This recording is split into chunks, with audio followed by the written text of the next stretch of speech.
तो दोस्तों, मेरी भी लाइफ कभी बहुत खूबसूरत हुआ करती थी। फुल ऑन लाइफ में इंजॉयमेंट हुआ करता था। मौज मस्ती, खेल कूद, दोस्ती यारी, फैमिली टाइम, बहुत अच्छा लगता था। एक समय ऐसा भी था कि मुझे मेरे पापा एक भी काम का प्रेशर नहीं देते थे और लाइफ बहुत खूबसूरत मैं जिया करता था। कोई टेंशन ही नहीं था ना, और कोई टेंशन का पता भी नहीं चलने दिया जाता था, क्योंकि मेरे पेरेंट्स उस समय ऐसे अच्छे हालात में थे। फिर एक समय ऐसा आया 2016 कि जिस वक्त से बोलते ना कि एक तालाब से उठा करके मछली को एकदम से समुंदर में फेंक दिया गया, ऐसा कुछ हाल हुआ मेरा। 2016 हमारे लिए बहुत ख़राब समय था। उस वक्त मेरे पापा सीढ़ी से गिरे और उसके बाद उनकी कमर की डिस्क स्लिप कर गई, और वो दिन से मेरे लिए संघर्ष स्टार्ट हो गया। वो कहते हैं ना कि जब आप तकलीफ़ नहीं झेलते तब तक आपको उस तकलीफ़ का एहसास नहीं होता, और जैसे जैसे चीज़ें बदलती जाती हैं आप उस चीज़ों को एक्सपीरियंस करते जाते हैं।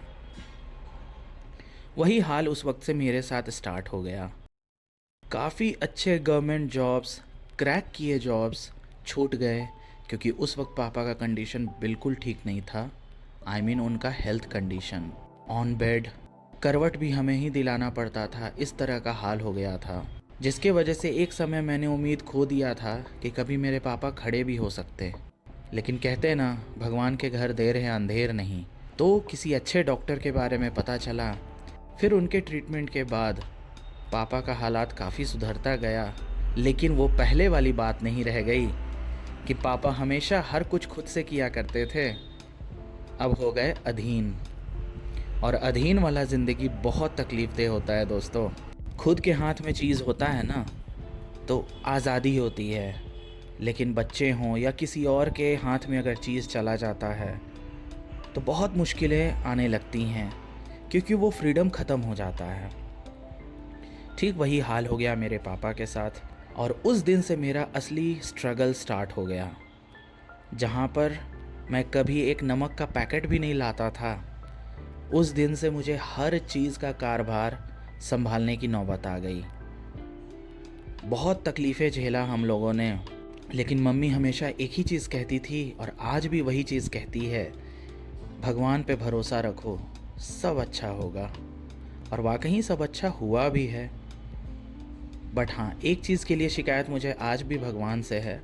इंसान हैं, धरती पे आए हैं, तकलीफ़ मिलनी लाजमी है, लेकिन तकलीफ़ का लेवल हर बार बढ़ता है और हर बार कलेक्शन में तकलीफ़ मिलते रहता है, जो कि गलत है। हम भी इंसान हैं, इतने भी तो पाप हमने नहीं किया है कि जिसकी सज़ा हम लोग इस तरह से भुगत रहे हैं। बट कोई बात नहीं, मम्मी आज भी यही चीज़ सिखाती है, बेटा भरोसा रखो, सब चीज़ अच्छा होगा। और उसी के बाद पे मैं अपनी लाइफ को जी रहा हूँ। और 2016 से ऐसा स्ट्रगल स्टार्ट हुआ।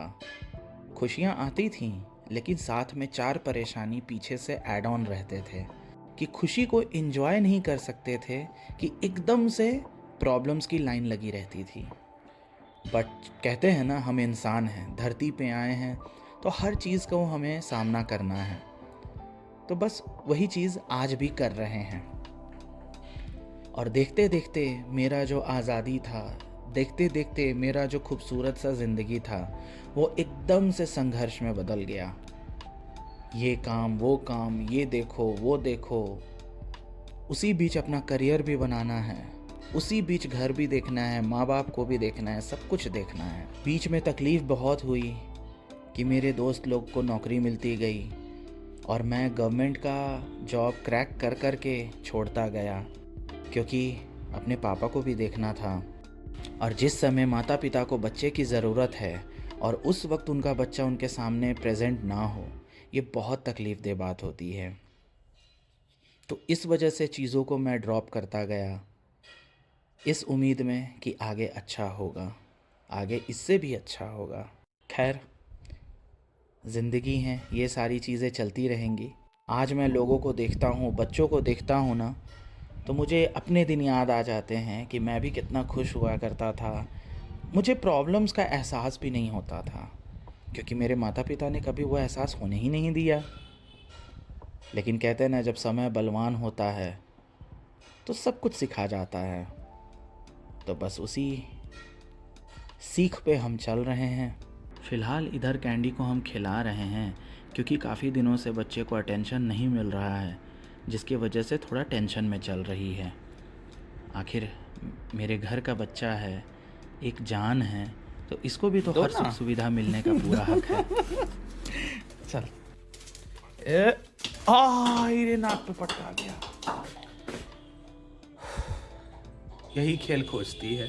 इधर फिर मैंने अपना एडिटिंग कंप्लीट कर लिया, जो हर शाम 7 बजे मेरा वीडियो अपलोड होता है उसकी। और बाहर आज बहुत तेज़ हवाएं चल रही हैं और जिसके कारण ठंड भी लग रहा है। और ये दिखने में हल्का ज़रूर है लेकिन सच में बहुत तेज़ हवा है। फिर मैं दरवाजे लगा करके आ जाता हूँ अंदर और इधर मेरी बेटू सो रही है। तो चलो थोड़ा हम भी चलते हैं धूप सेकने, क्योंकि सच में आज बहुत ज़्यादा ठंडा लगने लगा अचानक से। और इधर मेरे पापा धूप में बैठ के पूजा कर रहे हैं, यानी कि जाप। ऐसा मौसम रहता है ना, मैं तो कहता हूँ ऐसा मौसम 12 महीने रहे, जहाँ पर ना ज़्यादा ठंडा हो ना ज़्यादा गर्मी हो, मिक्स रहे, जिससे क्या है कि सभी लोग को आराम मिलेगा। बट ऐसा मेरे कहने से होता तो बात ही कुछ अलग था।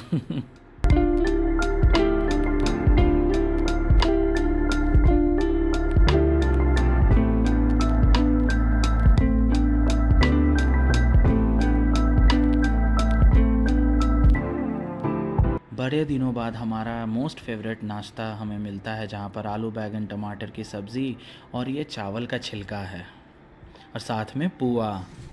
तो देखिए मेरे ससुराल वाले ऐसे वीडियो बनाती है आपकी बेटी मेरा। सुबह सुबह बोले ना मेरे सर पे बहुत बोझ है, तो बोझ दिखा रहे हैं, घर का बोझ। मेरा तो मानना है कि अगर पति पत्नी हैं तो उनको पति पत्नी की तरह नहीं, दोस्त की तरह रहना चाहिए, लेकिन दोनों को अपनी मर्यादाओं को समझते हुए रहना चाहिए। तो थोड़ा मजाक मस्ती हम लोगों में चल रहा है, जो कि कभी कभार ही चलता है, क्योंकि आए दिन हम लोग लड़ने में ही टाइम बिताते हैं। फिर इधर दादू के आगे बाबू को सौंप दिया गया, क्योंकि उनका एक ही काम है कि बच्चे को मेरे पास लाके दे दो और तुम लोग अपना बाकी काम में लगो। मेरे पापा ने कई सारे साल अपने काम में लगाए और सच में उनका हक बनता है कि अब वो आराम करें और हर सुख सुविधा का आनंद लें। और चूँकि आज मुझे अनगिनत काम करने हैं और बहुत महत्वपूर्ण काम है सारे, तो इसीलिए मैं सोचा कि जब आज मार्केट मैंने ओपन किया नहीं है तो चलो अपना मिडिल क्लास मोस्ट इम्पॉर्टेंट सामान लेकर के चलते हैं मार्केट, जो कि है झोला। और आज मैंने अपने क्रॉक्स को भी धोया है, लग रहे हैं ना कितने चमकदार। फिर मुझे याद आया कि अरे आज तो शॉप ओपन किया नहीं, मेरे बाहर के पशुओं को तो खाना मिला नहीं। तो फिर वापस आते हैं, रोटी लेते हैं और ले जाके इन प्यारे प्यारे पशुओं को खाना देते हैं, साथ में पानी भी। फिर अपना लंबा चौड़ा लिस्ट लेकर के मार्केट निकल जाते हैं, जिसमें सबसे पहला मेरा काम रहता है पेट्रोल लेना, क्योंकि आजकल मार्केट में बहुत ज़्यादा जाम लगा रहता है, तो जिसके वजह से टंकी में पेट्रोल बहुत ज़रूरी है। फिर मुझे मौका मिला सैलून आने का। आज सैलून खाली था तो मैं फटाफट से घुस गया कि पहले यही काम निपटाते हैं। फिर मैं बाबा जी से बन गया हीरो, लग रहा हूँ ना क्यूट क्यूट। और मार्केट निकलना हो और ये काम छूट नहीं सकता, जो कि है एटीएम। तो यहाँ से कुछ पैसे निकालते हैं, क्योंकि उसके बिना तो काम होगा नहीं। तो पहले हम स्टोर में आ जाते हैं, जहाँ पर मुझे कुछ राशन का सामान लेना होता है, तो वो सब परचेज़ करते हैं। फिर हमको मेरा मोस्ट इम्पॉर्टेंट काम करना था, जिसके लिए एक जगह पे हमको स्कूटी को लगाना पड़ा, क्योंकि कहीं आजकल पार्किंग भी नहीं मिलता। 11 बजे के निकले अब जा कर के 2:30 बजे मैं घर पहुंचा हूं। और इधर मेरे पापा मम्मी और मेरी कैंडी मिल के मेरा वेलकम कर रहे हैं, क्योंकि कैंडी मेरे पे बहुत फायर है। तुम कहाँ चले जाते हो बाबू इतने लंबे लंबे समय के लिए। फिर दरवाजे पे देखा कि पानी तो ख़त्म हो गया है। फिर एक बाल्टी पानी लगा देते हैं, ताकि जो भी जीव जंतु आए वो पानी पी सकें।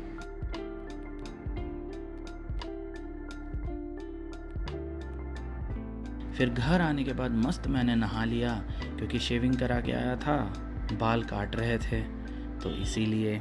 उसके बाद हम सारे मिल कर के खाना खाए और खाना खाते खाते बज गया मुझे 3:30।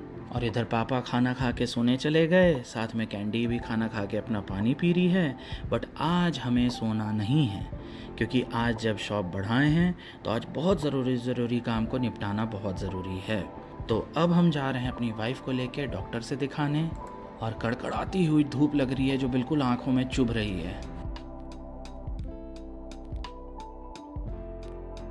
क्योंकि इधर काफ़ी दिनों से मेरी वाइफ को स्टमक में पेन हो रहा था। आफ्टर और सीजेरियन है तो वो सब होना थोड़ा लाजमी है। तो डॉक्टर के पास पहुंच जाते हैं और कुछ दवाइयाँ ले लेते हैं। फिर मेरी वाइफ ने बोला कि चलिए जलेबी लेते हैं, यहाँ का जलेबी सुना है बहुत फेमस है। तो हम लोग पहुँच जाते हैं जलेबी लेने।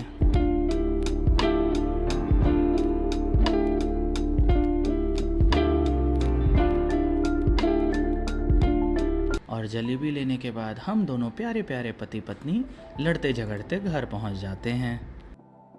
जब घर पहुंचते हैं तो देखते हैं पापा बाबू को इतना भजन सुना रहे हैं कि बाबू अब इरिटेट हो गई। लेकिन पापा का पोटेंशियल बढ़ता ही जा रहा है, क्योंकि उनको यही सब तो पसंद है, बच्चा को बैठा दो और भजन कीर्तन करो। फिर मेरा पापी पेट मुझे कह रहा था कि आज चिकन खाने का मन है, तो चले गए चिकन लेने। और साथ ही साथ मेरे वाइफ, मेरे पापा मम्मी सबको भूंजा खाने का मन था, तो देखो भूंजा भी लेने आ गए। ऐसे तो मुझे भूंजा पसंद नहीं, लेकिन सभी लोग घर पे कहते हैं कि ये डाइजेशन के लिए बहुत फ़ायदेमंद होता है। तो फटाफट से एक कटोरा हम भी खा लेते हैं और फिर लगते हैं चिकन बनाने में। चूँकि फ़िलहाल मेरी वाइफ अभी खा नहीं रही है, तो मैं सोचता हूँ कि चलो मैं ही बनाता हूँ, थोड़ा मम्मी को भी आराम मिल जाए, थोड़ा मेरी वाइफ को भी आराम मिल जाए। वैसे इसमें सारे मसाले मेरी वाइफ ने ही दिया है, उसका क्रेडिट उसे ही मिलना चाहिए भाई। और ये चिकन बनाने के चक्कर में इतना ज़ोर से मुझे छलक के मसाला लगा जो कि अच्छा खासा जलन देने लगा। बट कोई नहीं, ये सब तो होता रहता है। और इधर मेरे पापा इंतज़ार में बैठ गए हैं, क्योंकि खाने का टाइम हो गया है। हम लोग यूजुअली 8 साढ़े 8 तक खा लेते हैं, क्योंकि शुरू से हमारा यही टाइम बना हुआ है। तो इतने बजे ऑटोमेटिक हमें लोगों को भूख लग जाती है। और आप देखिए कि पापा को खा के बहुत पसंद आया, और पापा को पसंद आया मतलब चीज़ वाकई ही बहुत अच्छा बना है। फिर उसके बाद हमारा जो रिचुअल है, नॉनवेज खाने के बाद हम माँ बेटा बैठ के कोल्ड ड्रिंक पीते हैं चेयर्स करके। तो एक कोल्ड ड्रिंक अपनी वाइफ को भी दे दिया, क्योंकि वो रूम में बाबू को फीडिंग करा रही थी। और फिर हम दोनों माँ बेटा बैठ के कोल्ड ड्रिंक पीने लगे। और दिन भर जितनी सारी चीज़ें हमने करी, कैसे हुआ क्या हुआ, वो सारा चीज़ अपनी माँ के साथ शेयर किया।